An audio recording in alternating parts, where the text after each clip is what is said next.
Tout de suite, l'info.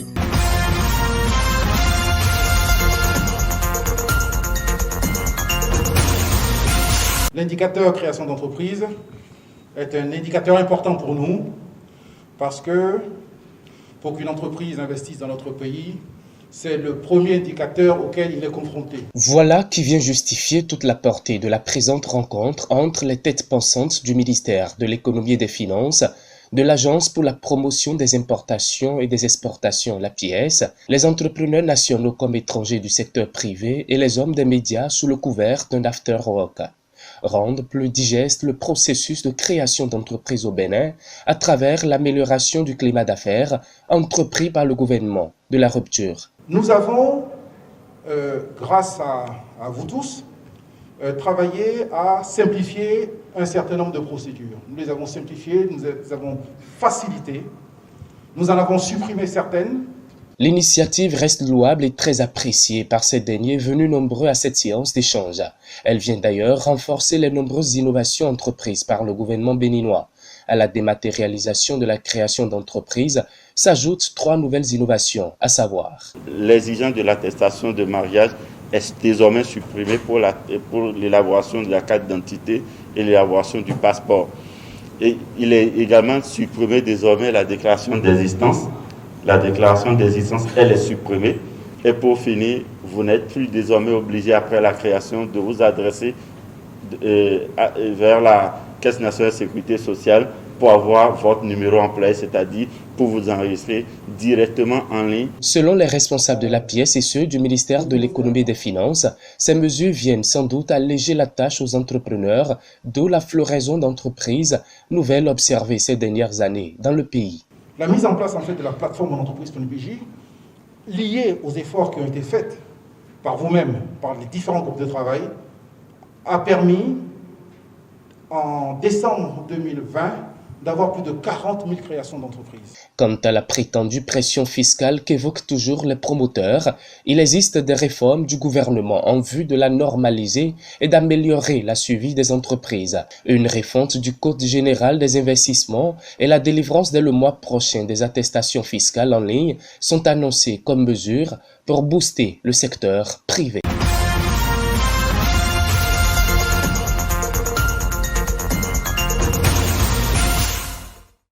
La Guinée, avec Conakry comme capitale, est un pays de l'Afrique de l'Ouest. Limité au nord par le Sénégal, au nord-ouest par la Guinée-Bissau, à l'ouest par l'océan Atlantique, au sud par la Sierra Leone et le Libéria, à l'est par la Côte d'Ivoire et au nord-est par le Mali. Avec une superficie de 246 000 km², la Guinée est un pays laïque à majorité musulmane.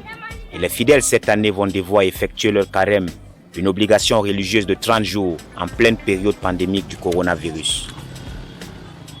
Décelé depuis le 12 mars 2020, le pays a connu depuis 7 ans quelques ravages qui ont poussé les autorités à imposer un état d'urgence sanitaire sur toute l'étendue du territoire. Avec 21 803 cas, dont 19 107 cas guéris et 139 décès. Malgré les améliorations, le pays est resté en état d'alerte.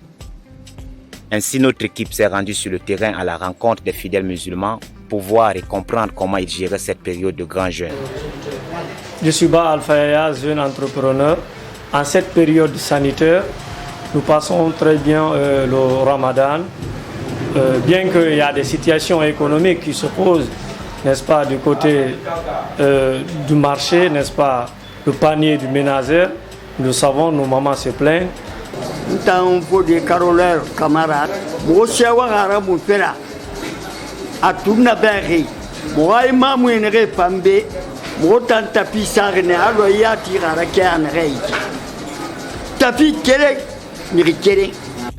Nous avons remarqué une prise de conscience positive au sein des fidèles qui s'appliquent aux mesures imposées par les autorités, parmi lesquelles le respect des gestes barrières, entre autres le lavage régulier des mains, le port du masque et la distanciation restreinte, qui par contre restent modérés dans certains lieux de culte et mosquées. D'ici là, tous les fidèles restent optimistes à l'éradication de ce virus. Même si le confinement a été levé, on reste prudent.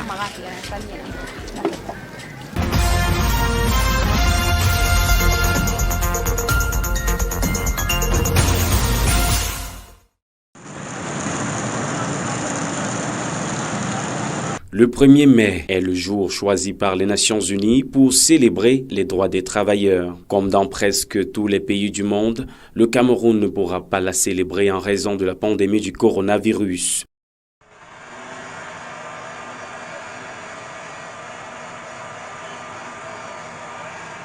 Le thème choisi pour cette 153e fête du travail étant le monde du travail et pandémie du Covid-19, garantir la santé des travailleurs, défi majeur dans la présentation des acquis en entreprise, vient une fois de plus éveiller l'employeur au rôle qu'il incombe au sein de l'entreprise. En cette période, nous avons eu le travail comme jamais auparavant. Ça, je le dis. Certes, il y a certains dehors qui se plaignent et tout de la pandémie, mais de notre côté, jusqu'à ce jour, nous refusons du travail en fait, par rapport à ce que nous avons déjà pour ne pas respecter nos délais. Comme en 2020, les festivités autour de cette fête sont annulées, une situation qui inquiète et désole les acteurs des activités connexes de la ville de Douala. C'est un peu très compliqué en cette saison des fêtes de 1er mai. Pourquoi? Parce que bon, tout est au ralenti. Dû au Covid que nous connaissons, nous constatons bien. En fait, ça ralentit tout dans tout ce qui concerne les activités. Ce n'est pas rien que dans les imprimeries, dans toutes les activités qui concernent les activités économiques. Donc tout est au ralenti. Donc jusqu'à présent, on joue au maintien. Naomi Mediem, directrice générale adjointe de multiservices. La Covid-19, malheureusement, nous fait payer des choux gras. Le travail, on ne s'en sort vraiment pas comme par le passé. Les coûts de matières premières ont augmenté. Et aujourd'hui, contrairement aux années précédentes, comme vous le voyez, l'affluence de travail n'y est pas. En attendant le jour dit, ces acteurs espèrent que la pandémie du coronavirus prendra fin pour reprendre librement leurs activités.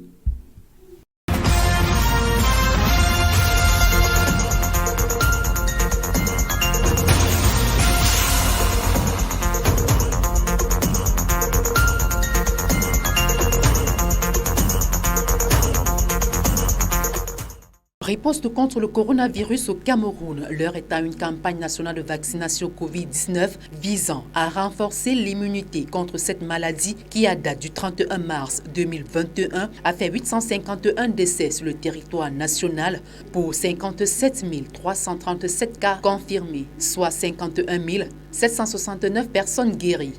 Ambition affichée par les pouvoirs publics ayant souscrit à l'initiative COVAX, vacciner au moins 70% de la population cible, à savoir le personnel de santé. Une stratégie vaccinale qui connaît une extension de la cible avec cette campagne intensive qui se fera en 2 tours de vaccination de 5 jours chacune. Dans la région du littoral, nous avons 32 centres de vaccination accrédités qui vaccinent en poste fixe. D'autres centres ont été aménagés, en l'occurrence le Centre international de vaccination, le Centre des maladies respiratoires, et il y a d'autres centres qui seront aménagés au service du gouverneur, également au niveau de la salle des fêtes. À ceci s'ajoutent les équipes mobiles. Dans la région du littoral, nous en avons 37. Une question de santé publique qui nécessite l'adhésion de tous, dont cette formation à Douala, des hommes, des médias appelés à relayer la bonne information auprès des populations sur l'introduction du vaccin contre le Covid-19. Nous n'allons pas douter de théories de complot qui pourraient exister, mais nous n'avions pas d'argument et nous ne pensons pas que cette théorie de complot passerait par la vaccination dont les preuves de l'efficacité et de l'innocuité sont réelles. Donc nous en appelons juste aux populations à continuer à faire confiance au service de vaccination. Nous avons aussi à côté de cela l'efficacité, l'importance, l'expérience que la mise en œuvre de la vaccination dans la riposte aux épidémies nous ont donné jusqu'ici par le passé. Dans la région du littoral, la barre de 1600 personnes vaccinées est à ce jour franchie avec les doses des vaccins Sinopharm et AstraZeneca. Les contre-indications à la vaccination, ce sont les enfants de moins de 18 ans qui ne doivent pas prendre le vaccin, les femmes enceintes et aussi des personnes qui peuvent avoir des maladies fébriles, dont une température qui est au-delà de 39 degrés. Les personnes qui sont testées Covid+ lors de l'administration du vaccin vont voir leur vaccination différée de 6. La surveillance épidémiologique reste de mise, de même que la recommandation est toujours au respect des mesures barrières anti-Covid-19.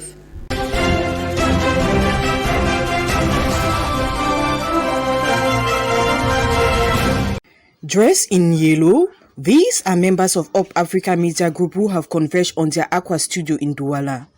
This Pioneer General Assembly, presided at by Etienne M, founder and CEO of Up Africa, was to deliberate and chart ways forward to scale up productivity of Up Africa TV, one of the newest television in the media landscape in Cameroon. Our main goal is to promote Africa, and today's meeting is about emphasizing towards the workers to know that we are not here to criticize. Yes, we can when we have to. But our main goal is to support those who are building the Africa. Africa is not only the place where people say it's bad, it's wrong. We also have wonderful places here. Beautiful cities, beautiful villages. So all we are doing today, we are inviting all those who are working under this group, Up Africa Media Group, to promote and mostly to assist those who are helping to build Africa.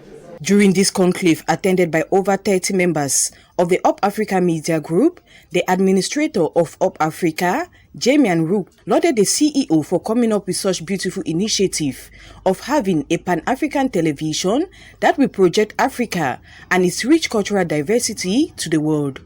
The administrator did not fail to highlight some challenges faced by staff and correspondents. These include the problem of mobility, the recruitment of an English journalist, more equipment for the technical team, among others. A concern the CEO promised to address. We plan in a couple of days, in a couple of months, to first of all, to work in terms of how our workers can be happy. I know what I mean. I'm talking about being happy. You know, we are not going to stop where we are today. It's just the beginning. This is the beginning. We are working hard to not only to support our workers, but also to work in terms of the environment where we're working. If you see the new studio, how it looks now, you see. So I can promise that the administration is not only going to continue looking, but we are always going to continue to assist and to give a lot of means to help to move forward. Also, to make Up Africa TV among one of the leading televisions in Cameroon, some innovations will be instituted. At the close of the meeting, executive members of Up Africa TV and magazine were installed into their positions of responsibilities with a call for them to be assiduous. Meanwhile, a warm reception was organized as the 2-month-old Pan-African television joined the rest of the world to celebrate the International Labour Day.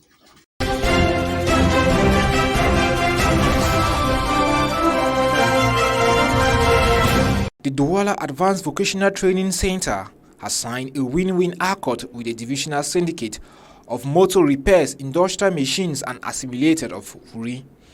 The accord signing ceremony, which took place this day at the conference hall of the Advanced Vocational Training Center, saw the participation of many members of the syndicate. Henceforth, both parties will work hand in glove for the betterment of the automobile repair sector in the Wuri division. According to the accord, from now onward, students from the Advanced Vocational Training Center will benefit from academic and professional internship at the different workshops which are members of the syndicate. In the same vein, the best students from the Advanced Vocational Training Center will have the possibility to be inserted in the professional milieu under the syndicate. On the other hand, members of the syndicate will equally have the possibility to be recycled in their various domains. Furthermore, a preferential treatment will be accorded to all members of the syndicate who would like to become students of the Advanced Vocational Training Center. There are some trained automobiles repairers who didn't get professional training, and thus their training is not accompanied with a diploma. Through a structure, we shall put in place the validation of acquired professional skills, and by so doing, all those automobile repairers who didn't get certified training will go through a national exam, and after that, the Ministry of Employment and Vocational Training will deliver them a diploma equivalent to their level of experience and expertise. The union between the Advanced Vocational Training Center and the Divisional Syndicate of Motor Repairs, Industrial Machines and Assimilated of Wuri being signed, it is therefore expected to yield its fruit in the days ahead.